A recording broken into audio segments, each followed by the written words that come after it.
Amy Ramsey, and you are watching another awesome interview with a top guest expert in the Wake the F Up online free interview training series. We are helping you to wake up, get honest with yourself, stop settling in your life, remember you are a badass, and go on to create that meaningful life that you've been desiring. And today, I am crazy excited about what we're going to talk about because it is even pushing me out of my comfort zone a bit. And this is where I get to walk my talk and talk about something I'm super passionate about. I believe in it 100%. And this is not something that I've talked about publicly before. So I freaking love this. I've got Dr. Andrea Pennington with me today. And I want to tell you a bit about her because this woman is so on fire. She is an integrative medicine physician, an acupuncturist, a meditation teacher, and sex educator who has provided holistic healthcare to men and women for over 17 years. She's also a best-selling author, an international TEDx speaker, and sought-after media personality. She has been on shows such as Oprah and Dr. Oz, sharing her candid, empowering insights on vitality and resilience. She brings a unique, nerdy blend. I love that because I think I'm kind of nerdy too. I'm like nerdy and silly sometimes. So she brings a unique, nerdy blend of medical science, Chinese energetics, positive psychology, and mindfulness meditation to empower women to show up authentically, love passionately, and some of what we're going to talk about today, live orgasmically. So, yeah. Andrea, hi, welcome. Hey, Amy, it's good to be here. I'm so happy to have you. And yeah, we're going to dive into some stuff here. The first thing I wanted to really speak with you about, one of the things that you help people with is really around self-love and us being our authentic selves and showing up who we are and really embracing that.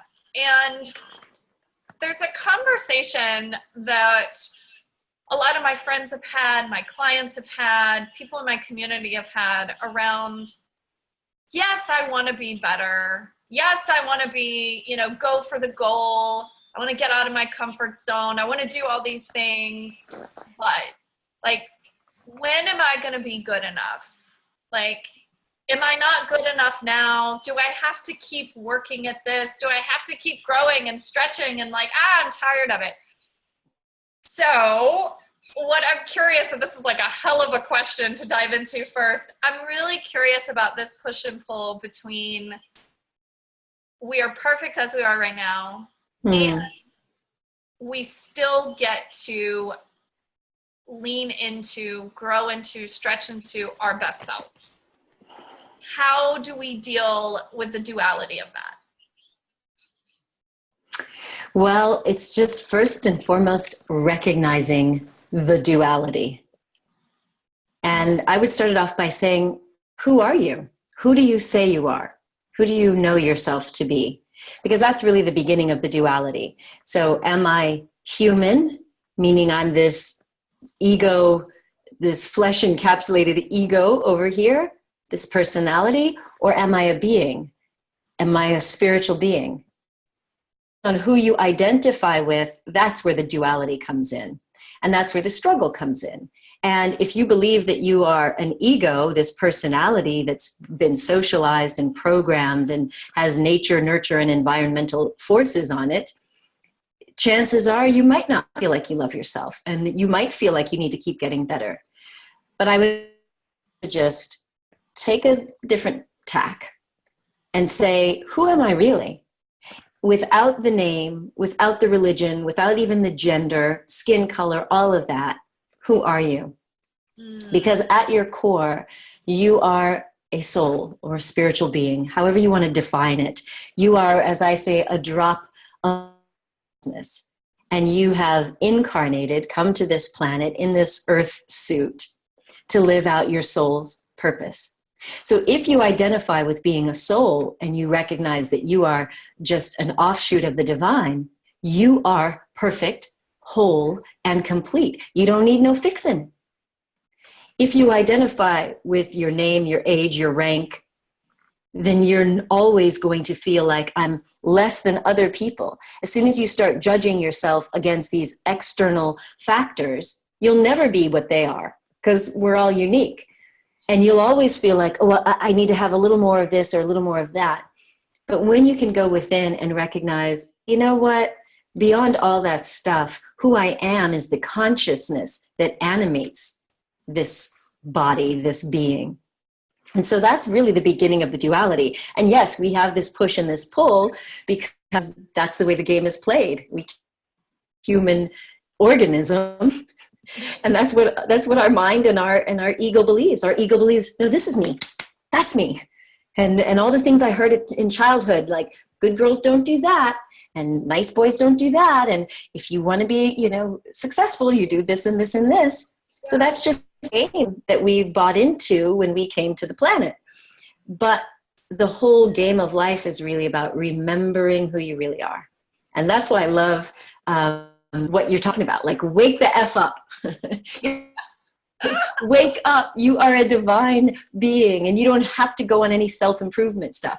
Now, that doesn't mean that we don't strive to do cool shit and get better, and because we have this beautiful life that we've been given. It's a gift to be a human with consciousness. There are a lot of organisms out there. They can't choose. They can't be fly, put in their little highlights and start a business. As a human, you can.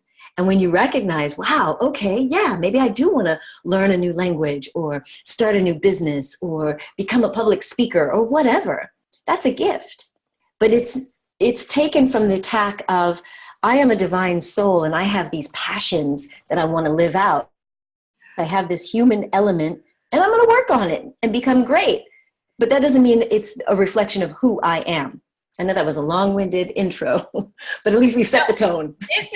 I am like, okay, this is amazing, because you pinpointed so clearly what's happening, the humanness of us, and then the soul of us.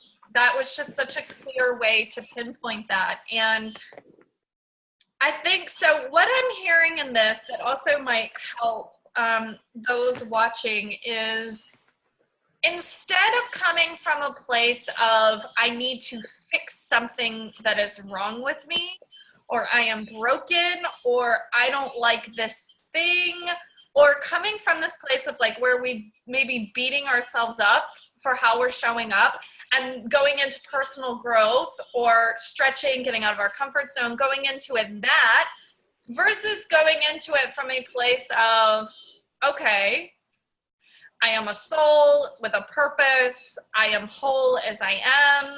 These are the parts of myself that I get to embrace and accept and love. And wouldn't it be cool if I went and took on this thing? Or wouldn't it be cool if I moved towards a true desire I have, not because I think I am trying to fix something, because I think I am broken, but simply because I can move towards a desire knowing that it's meant for me, it's pleasurable, it's exciting. That's what I'm really hearing in this. Exactly. That's it. Yeah. That's the choice we have. We have that choice, we have free will.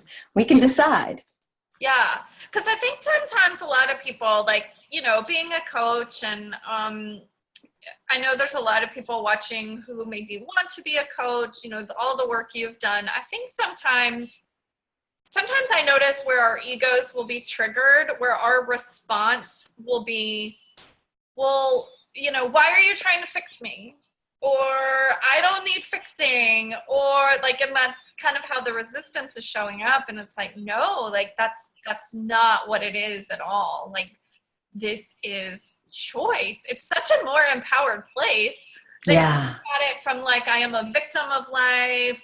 like I'm not happy with my life, like, oh, like that feeling you'll get when you wake up and you realize, oh, I'm not happy with that thing in my life, my health, my relationship, my, you know, money, career, whatever it may be, and you start to go, oh, I'm so like upset with myself, and you literally, right? Like you're literally like, and then you start beating yourself up and then trying to move into almost like a, I want to improve Yeah. versus like, oh, well, okay. Yeah. Well, I lived that way, Amy. I lived that way for decades. When I'm talking about this, it's not just stuff I teach. This is the road I walked, having dealt with depression for most of my life, and that approval, that validation, feeling, you know, I just, it didn't matter how much I achieved. And I had a pretty kick-ass career, all the money and even fame, and I wasn't happy. And I didn't feel like I was good enough. And it took a couple of, you know, smacking myself upside the head to realize, what am I trying to do? In my case, it's different for everyone, but in my case, I recognized that the situation I grew up in, and I recognized that my sister and my brother and I, we each reacted to the divorce differently. Now, I was the youngest, and the way I interpreted it was when my parents split up and they lived in two different states. So I missed my dad, and my dad was really into education, education, education. So if I got good, oh man, you know, he would shower on the praise and send money and, you know, whatever I wanted. And so I really got this idea that, okay, if I get great grades, I get all that love and attention and affection. And so it caused me to become, you know, achievement oriented, which isn't a bad thing. I don't hate it. But the challenge is, by the time I got into my 20s, I realized that loves me anyway.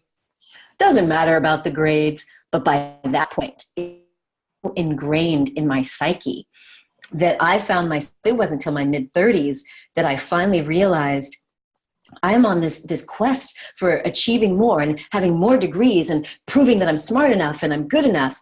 And it wasn't until my dad, after I, like you mentioned, I had been on the Oprah show twice. I published a book. I opened a big wellness center. It was getting people from all around America coming. And I was the medical director and spokesperson for Discovery Health Channel. So I was on TV every day. So from the outside looking in, I had it all, you know, the expense account, the car. And one day, God bless him, I love my father, I have no hate, but my dad said, can't you just get a job at a hospital? Oh, no. And I was like, oh my God. And I finally got it. I know it sounds so lame that I got it so late, but I realized he's in a different paradigm from his generation, and growing up poor, he had a very different view of the world, and you needed a job with a pension and that's security. And I'm thinking, I've got a multi-million-dollar business. Oprah calls me personally. Like, I realized there's no pleasing my father. And that was the first kind of little waking the F up to realize, if I'm chasing all this stuff for his love or attention or approval, I'm never going to get it, because I'm not going to live like him. Like, go back and work in a hospital? No, that would be suicide for me. Yeah. Yeah. Yeah. The word that you said that really landed that I wrote down was validation. So always knowing your come from. I talk a lot about the come from. So if you are trying to do something and your come from is trying to get others to accept you, trying to prove yourself to others, the validation, yeah, that's big. And I thank you for sharing that story, because I think everybody has something they can relate to with that. I know I can relate. It's funny, your story about your dad reminds me, I have a girlfriend who she's probably going to hit, she's in multiple six figures in her business. She's an entrepreneur, a coach. She's probably going to hit $1 million this year. And her dad still says to her, well, you know, you could go wait tables. like she sees that as like, you need to make more money. And she's like, Dad, like, I'm good. Like, Exactly. right. So yeah, there's even like a mindset and a, you know, responding versus reacting. We've had those conversations in this series, and just really like being so aligned and centered and good with like, this is where I am. Yeah. And this is my truth. And you know what? Part of my truth is also, there's this thing that I would really like to create in my life. So I'm going to continue to stretch and get out of my comfort zone and go do that. But I'm doing it for me. Yeah. From like the come from, right? Like just a place of like, I'm centered, I'm good, I'm whole. I love this. I think you really managed to take what could be a big topic and really get it down into, you know, some bite-sized chunks to help people understand. Yeah. I like that come from thing, because it's very similar to what I ask people is, who are you being? Am I being the ego who needs validation, who's trying to fix and, you know, grasping, clutching, or who am I being? Where am I coming from right now? If I'm coming from the level of my soul and I truly have a passionate desire for something, great. Then that's just me expressing my soul's desire to do whatever it is after. But if I'm coming from the needy, egoic sense of lack, then I'm not going to ultimately end up in fulfillment. And that's been the thing that drives me. Is not only was the depression that I dealt with and never feeling good enough just awful to live with, but I also started to regret. So when I was working for Discovery Channel, for example, once I was kind of rocking and rolling, I started helping other people with their brands, like figuring out how to represent them on TV, online, so they could promote their books and their workshops. And it was always based on who they really are. And I would start to feel this sense of regret. Like, here I am kind of being you know, I was reporting on the news and stuff I was doing was cool, but it wasn't like lighting me up. And so I was like, dang, I'm helping everybody else live their dream and I'm kind of not. And that feeling of regret is another one I don't do well with. Like it's not one of those things I can just, I'm going to sweep it away. Okay, it's all right. You know, life is good. I've got that going on. It irritates me and I have to take action. So I always ask people, you know, really think about it. If you want to be fulfilled and feel joy, success is not about how much you make or how many people you get on your email list or whatever, how many things you sell. It really comes back to you defining success based on your level of fulfillment. And for me, that's where I come from. Yeah, no, I love that. And those are such good examples of where to, and you know, I want to throw this in real quick before we totally shift gears. Comparison. Because from the outside, somebody could have been watching you thinking, she's got it all together, she has the life she wants, this and that. So just a quick shout out to those watching. Do not compare. Like, it's not helpful. It's not helpful. The only way it could be helpful is to highlight something that you've secretly been wanting that you haven't allowed yourself to want yet. Sure. Like, oh, she's on Oprah. Actually, I want to be on Oprah. But in general, you just don't know the full story of people. So going into that comparison trap, that's tricky too. So don't ever, like also a come from, right? Coming from that comparison, or I want to be like so-and-so. Yeah, not a good path. Not a good look. So we're gonna shift gears because I want to talk about something. It's something that I talk about with my friends. I talk about with some clients privately.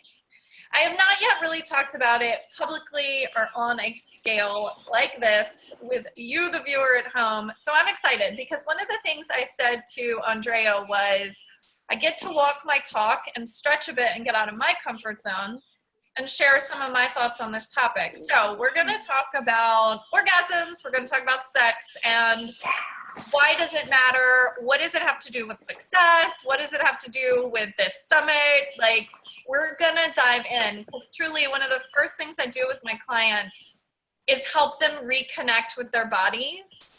And, you know, some of my friends will have this conversation and they're having trouble with their orgasms or in the bedroom. And I'll say, well, how happy are you with your life?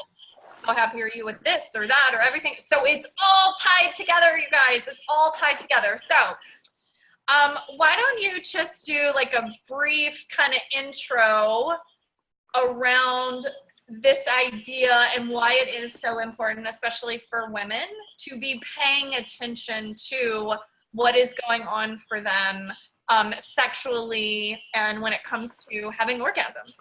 Sure, absolutely. You know, I was like you. I didn't want to talk to everybody about sex. But when I started really doing anti-aging medicine, or age management, as we call it in the US, I had patients, you know, in their fourth and fifth and sixth decade of life. And as you age, what do you want to preserve? Of course, you want to preserve your brain. You want to avoid Alzheimer's and, you know, cancer and diabetes. But you also want to preserve all of the stuff down there. And so we talk about our hormones, especially for women as we're aging. We talk about sex. We talk about vaginal dryness and all these other things. And so I would regularly ask my patients, how many orgasms are you having a week? And that would just sort of, for some of them, like, what do you mean? 0, 1? Or, and I actually recommend that 3 orgasms a week. That's the minimum. And because if I know that you are either avoiding sex, or sex is no longer pleasurable, or you're unable to achieve orgasm, as a physician, that tells me some stuff could be going on internally. Could be hormones. It could be the blood circulation. It could be the brain. So just mechanically, I have to ask these questions to get feedback. But what I also discovered, especially after I was on the Dr. Oz show and I told people that they needed to have 3 orgasms a week, we were talking about diabetes. But then all of a sudden I had emails and phone calls, people saying, I don't have diabetes, but I'm not having 3 orgasms. What's wrong with me? And I started sitting down with a lot of sex therapists and relationship therapists, because that wasn't my training. But I wanted to provide women with an understanding that you cannot try to bottle up or shut down this vital energy. Our sexual energy is life force energy. That is how we create life. And as a spiritual being, you came here to create life, which means that energy needs to be flowing harmoniously through your body all the way up until the time that you leave the body, which means it doesn't matter if you've already got kids or you're in menopause or beyond. It means that your sensual and erotic energy should be honored. And so what I realized is that for the women who were, oh, I don't need it anymore, you know, the kids are gone, I'm not having kids, who really needs it? I noticed parts of their life, just like you described, there are other parts of our life that don't work when you are not living holistically. Mm-hmm. And so for me, it became just imperative to teach people, like, hey, body, environment, relationships, yes, even your life's mission, living your soul's purpose, all spiritual on me, you will be a more effective everything. Insert noun here, a better parent, a better lover, a better entrepreneur, when you honor all of your energy, including your sexual energy. Yes. So you know. Yeah, I love this. Talk about it. I do feel like people, we shut it down because it's still kind of taboo to talk about. But we shut it down. It's one of the things we settle. Yeah. Right? Oh, like I know that's so the worst. many people that are settling with like women who can't orgasm with a partner, and they just think, well, that's the way it's going to be for me. People who settle in sexless relationships or not getting what they want, just not being fulfilled that way. And it's an energy. It is like, and so I love what you said too about, you know, the sexual energy. It's how we create life. It is a life force, and we must allow it to flow. So yes. Just imagine all of that, if it's built up in your body, like what is that creating? is not creating, it's stagnating. And eventually, unfortunately for us humans, not just sexual energy or passion, if we stifle it, and some people, they feel agitated when they're not expressing energy of whatever form. And what does that cause people to do? They self-medicate. They try to get rid of that tension and that anxiety with food, with shopping, with gambling, with relationship hopping. And if we honor the energy, hey, if you're single, yeah, self-pleasuring. If your man or your partner is not getting you there, then you need to find out how. Climb on top, bring in a toy, bring in a vibrator, I don't know. But there are many ways that we can honor that energy and get it flowing. And I'm glad you brought up this idea of settling. Because when I was writing the book, The Orgasm Prescription for Women, that was the thing that I heard, just what you described. These women were saying, well, I don't know. I mean, most of my friends, they don't have, an orgasm with penetrative sex alone, so I guess that's just the way it is. No, sure, it is that way for some people, but it does not have to be. And you don't have to settle, especially if you find it disappointing. It's funny because that the number one cause of divorce is finances. But what I've discovered is that for couples where their finances are jacked up, if the sex is good, they will work it out. I love it. And it's so true. So it's like sex is the number one destroyer of intimate relationships. And so we have to honor it and investigate it. So in this book, you mentioned in the intro, I'm a total nerd. I'm a total neuroscience geek. So I bring all of it together to help women know you can turn this on. You can turn yourself on. You can get yourself there even before your partner has even touched you. Hey, I literally right now I'm thinking of a friend that I'm gonna send her your book. It's happening because she said to me, all right, so let's just dive in. She says to me, I get a text from her and she says, I lost my orgasm. And I said, what? And what happened was she's going through a divorce and she now has this great new partner. And so they've reached the stage of their relationship where they're being intimate. And she's like, I lost it. What would you tell her? Like, what would you tell her? But then also, like, how does this relate to all of life, right? Because we're talking about sex and we're just talking about life here. Yeah. Well, the first thing is to, we are integrated holistic beings. So what I talk about with clients is orgasm responsibility, ladies. Do not think that, don't blame it on your partner. It's not his or her equipment or technique. Orgasm is our responsibility. And so the first way to reclaim that is to get in touch with your body.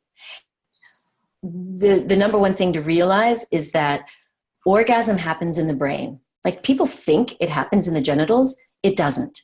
Orgasm happens in the brain, which means your brain has to be turned on, or at least in the I'm willing to be turned on position.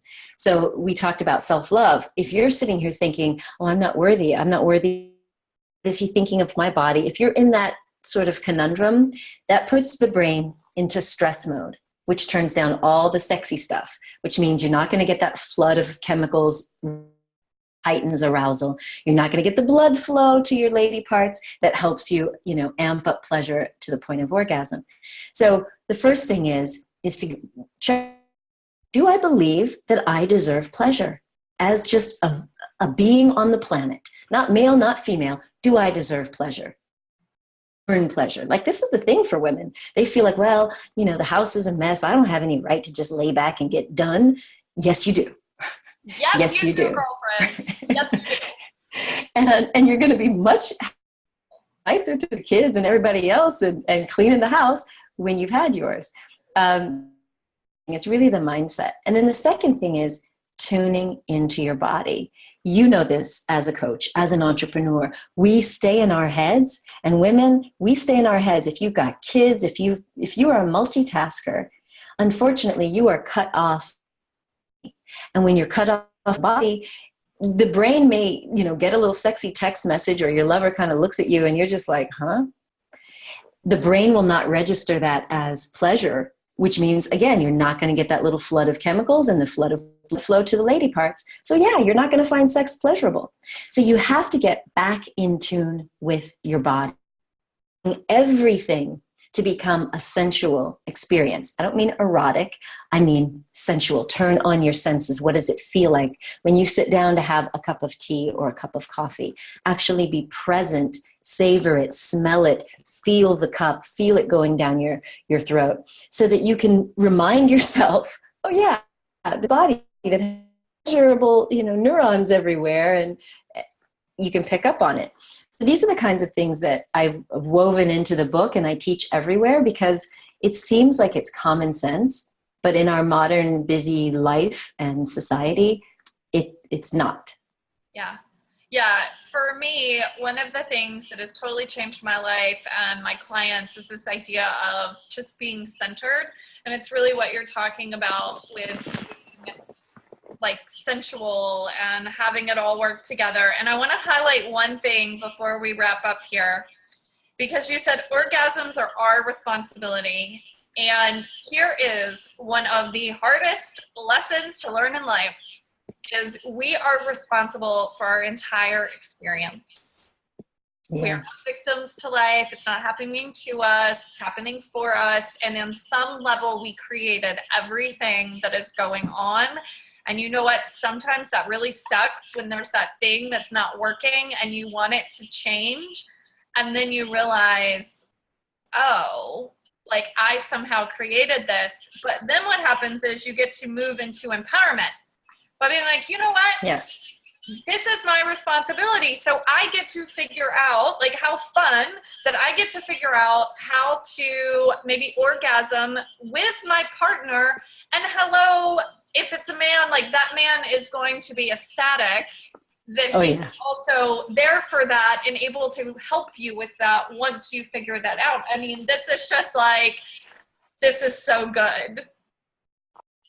It is, yes. Yeah. And that's what responsibility is. It's not a negative thing. It is responsibility. You have the ability to respond. So what is life, showing up as? Okay, how are you choosing to respond?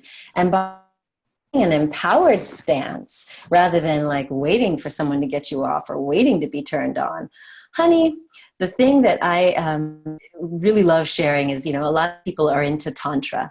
And I shared a little bit about one of these people who was doing tantric breathing. And so she learned how to tap into her body's energy and feel and coordinate with her breath, so much so that just with breathing alone, she can achieve orgasm. So when she was going out on this date with her new man, so I teach deep breathing.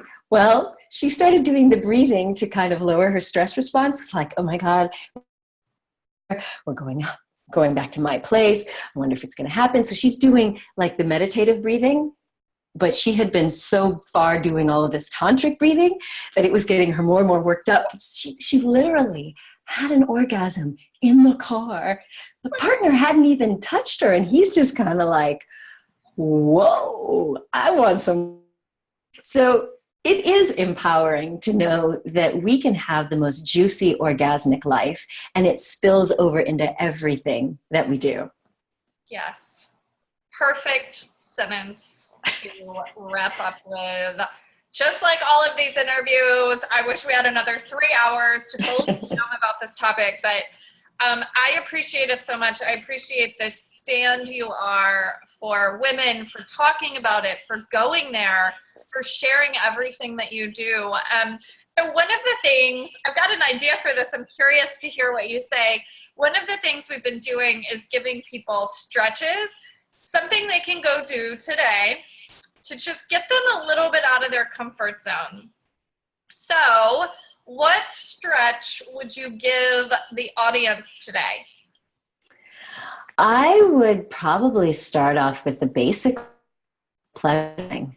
So I would invite you to, even if you have a partner, and you can invite your partner to watch, but not participate, to, as long as you can stand, to touch yourself all over, not just in your lady parts, not just there, but really feel, like tune in and feel the sensual touch, and take it up to the point of orgasm and stretch it out as long as you possibly can. But feel the power of being able to bring yourself to that ecstatic place. I love it. I was hoping that's what you were going to say. I was so hoping that's what you were going to say. And I read one time that, because I like too what you said about touching like all parts of yourself. And I read one time, might have been, I don't know who it was, but it was in a book where it was talking about how in order for parts of the body to be involved in the sexual process, like they need to be touched. So in other words, you could be having sex with your partner, but if it's literally like just kind of mechanical, then you can be in the act, but meanwhile, you don't really feel like your full body is involved in there. So I love just, you know, like really like, oh, this is what my arm feels like. Cause it's just waking you up to these sensual experiences. And as you start to do that in the bedroom on your own, you're going to notice it every area of your life. And then you're also going to notice how your entire body is more present when you are with a partner. Yep. I love this so much. Okay, Andrea, how can people follow you? I know you've got a free gift for our audience. I know there are some people out there who are so freaking curious about this stuff. So how can you help? Well, you can learn more about all of the work that I do at Andrea Pennington. But one of the free gifts, first, if you are struggling with this concept of self-love and really feeling bold and worthy, then the first gift is an audiobook called Liberate and Love Your Authentic Self. So I know you'll put the link there. You can get this audiobook, and it includes lots of steps to get you to that point of really tuning in. The second free gift is another wonderful way to tune in and turn on, and that is my 21 Days of Bliss. So it's totally free. It's based on the 21-day program that's in my book, The Orgasm Prescription. So you're going to get a daily affirmation, a daily meditation, and a sexploration activity. So it's, you know, you get these little emails with a beautiful quote card as well. And you can listen to the affirmation and the meditation, and then you have an activity to do every day for 21 days. And they're not all crazy sex, don't worry. But it's really going to help you get tuned back into your body. Beautiful, brilliant, such a perfect, both of those speak so well to what we've talked about today. Like if you were struggling with this come from place, feeling like, these interviews are great, but now I feel like I'm broken, I need to be fixed, like check out that self-love free gift. And then especially if you're curious about how tapping into your sexual energy, having orgasms, if you're not having 3 a week, hey, check that out. Thank you. I love your work. I love what you're up to. It's all super fascinating to me. I just appreciate the stand you are and how you're sharing so much of you, your journey, and just really taking a stand for women out there. It's amazing. Well, thank you. Thank you for inviting me. Thank you for being a badass yourself. Because the more that you're a badass, the more it shows the rest of us that, hey, yeah, I can step it up. I can step out. Absolutely. So thank you. You're so welcome. Thank you. I received that. Thank you. All right, everybody. Thank you for tuning in as always, and we will see you next time. Enjoy your stretches. Wink, wink. Bye.